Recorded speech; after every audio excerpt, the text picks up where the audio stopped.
So this is going to be a new series on my channel. It's going to have around 55 episodes and it's going to span over a whole year. So it is currently June 20th. This is going to be uploaded July 1st. And the last episode of this, I think, is going to be like July 13th of next year, something like that. Anyways, it's going to be a series that spans a year.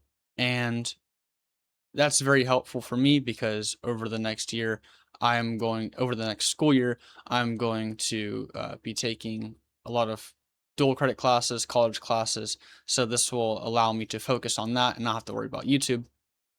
But enough of that. Let's get into the theory. So I have a Microsoft Word document here. I'm going to be reading out what I've written on here. Most of it's brief, only about 3 paragraphs per section, whereas my book that I'm making over this is going to have maybe like a page or several pages or just a few pages per. So this is way less than what it's going to be in its final stage. This is just me trying to think everything through. So I write here, this is for the introduction, obviously. All systems are imperfect.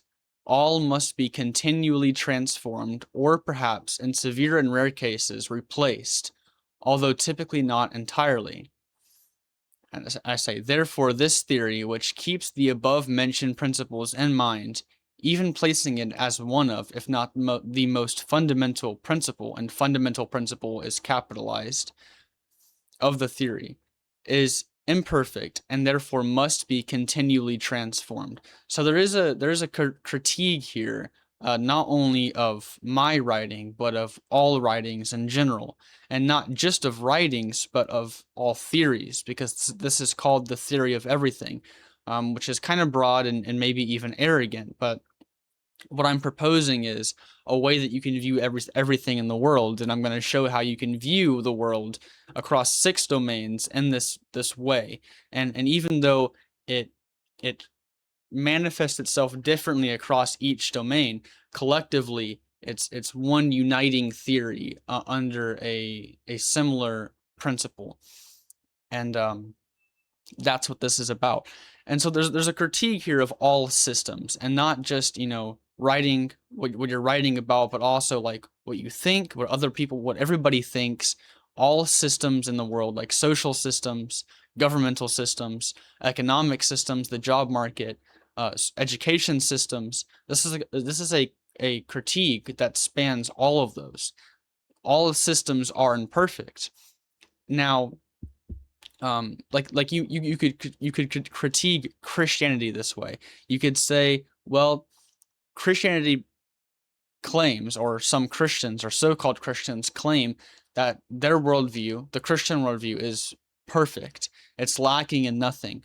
And I'm actually saying that's wrong. And it's wrong because everything could be better all of the time. It could also always be worse, but it could also always be better. And so those are like endless.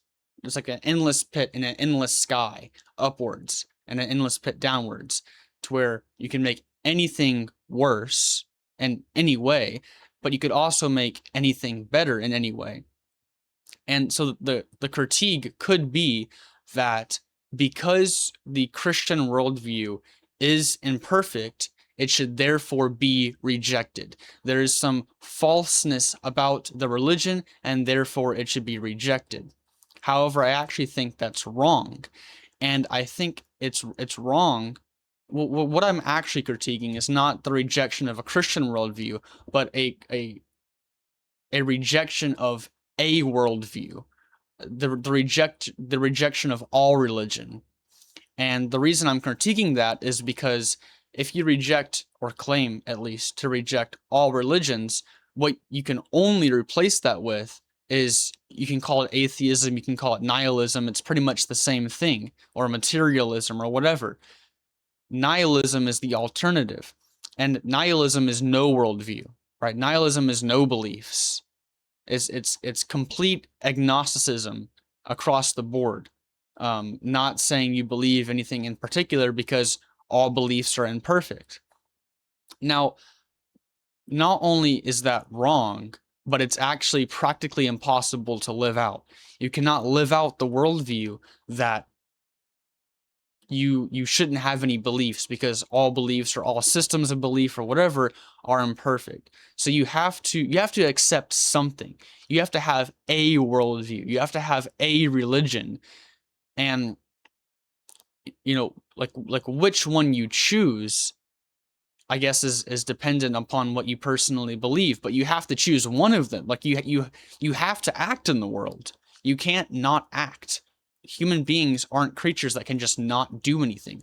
We're always doing something. Even if you say, I don't want to have a religion. I want to be an atheist, or that you say that you are an atheist or that you are a nihilist. Even if you say that, doesn't make it true. And so I think that like becoming an atheist and a nihilist is essentially impossible. Now, maybe there's some people who have done it, and maybe there's some people who will do it in the future. But I think to become 100% of an atheist and 100% of a nihilist is impossible, because in order to become 100% of a nihilist or an atheist, you have to reject 100% of every single religion that has ever existed. And that is impossible. You would have to completely reject religion as a whole, and that is impossible because religion is about acting in the world, how you should act in the world. It's about principles, it's about axioms, it's about belief system, it's about faith, it's about a whole bunch of things, not just one of those things. One of those things on its own is wrong, but all of those things together and more things. I'm not giving a complete definition of what religion is, but it has to do with how you act in the world. And so if you act in the world, then you're essentially acting out of religion. And so all of this is to say that you cannot carelessly critique any given system by simply making the claim all systems are imperfect. And so that's not what I'm doing here. I'm not critiquing all systems. I think that you have to use a system, and that I think the systems that we do have that are working, even though they're not perfect, they're working enough now to where they should stay. That now they should also transform over time. And so I don't put it here, but I have a different version of this introduction where I say that I welcome the critique of my views. So not only in this writing do I welcome that, but on these videos, I welcome your critique of my ideas, because I accept the fact that all systems, including my own, are imperfect and are therefore in need of continual transformation. They're in need of transformation for at least two reasons. The first reason is that we don't make anything perfect the first time anyways. And the second reason is that even if we did make it perfect, which is essentially impossible, times are going to change, the world is going to change in many different ways across many different domains, and so we have to therefore update our theory in accordance with the changing environment, with the changing world. And that's what I welcome. I welcome that with open arms. And here's, I suppose, is a bit of humility and acknowledgement. This is the second paragraph. This is not my work, but the collective work of the minor or major contributions made throughout the history of life, especially that of conscious mankind, formulated in a perhaps more cohesive manner than ever before.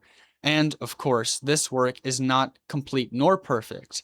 It is done only to the best of my ability. Therefore, I have gratitude for those of the past and hope for those of the future, that this work of humanity may be further worked upon. And so there, essentially what I'm saying is that there's what I'm doing here is not new. This isn't a new thing. This is just me attempting to bring together everything that's already been worked on for thousands, or at least hundreds, but thousands of years, things that have been worked on. Of course, like the evolutionary and biological aspects, maybe you could say that they've only really been worked on for the past few hundred years. Before that, it was more mystical or mythological or whatever. But a lot of what I'm going to be talking about, these ideas have been in circulation for probably tens or hundreds of thousands of years. And it's only now that someone like me has come along and attempted to put all of these domains together, at least as far as I know. Maybe there's someone who's already done this and they haven't named it the same thing, or they haven't figured out that this is what they've been doing. But, like I think the closest I've seen to what I'm doing here is Jordan B. Peterson's Maps of Meaning. That's a really good book. I'd recommend that you'd read that, maybe before this, maybe after this. Um, it'll probably help you understand a lot of this, but I don't think it's as expansive as this is. I think this expands maybe further than his book does. Maybe it doesn't. I guess we'll find out. But so this isn't me that's doing this. This isn't my ideas. These Most of the ideas in here, probably like 95%, maybe more, maybe less, aren't my ideas. They're the ideas of other people. They're the ideas of ancient philosophers and theologians and scientists, etc. That I've heard, or that I've like acted out, or that I've somehow managed to think. It's sprung out of my unconscious or whatever. Most of it isn't mine. I'm just bringing it all together. And then I hope that in the future, people just keep on building and taking away and building and taking away as needed. And so that's the introduction. I want everybody to know that I'm not proposing that this is absolutely perfect in every regard, and I welcome transformation.